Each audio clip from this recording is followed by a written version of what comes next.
Ayan guys, medyo natuwa lang po tayo dito sa Indian mango na binigay po sa atin ng aking cousin. Ayan kasi napakakinis po niya, flawless na flawless po. Ayan, tingnan nyo, ito na yun siya. Oh, ayan po sila. And ito naman yung Indian mango na binigay din sa akin. Kakakuha lang din ito, the same thing.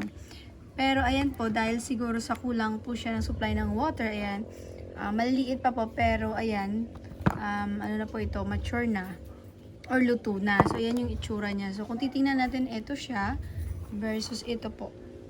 Dito lang din po yan sa copies. So, ayan po yan siya.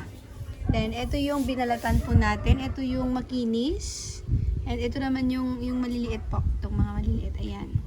And of course, ayan yung ating ginamos. So, ayan siya. So, kung makita nyo, parang iba talaga. Ayan, oh. Then, ito yung maliliit na ito. Ito naman, ito yung sabi ko sa inyo, yung makinis.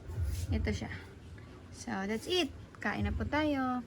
It's one of my favorite Indian mango. Ayan, ito sila magaganda. And ito naman yung so, kain.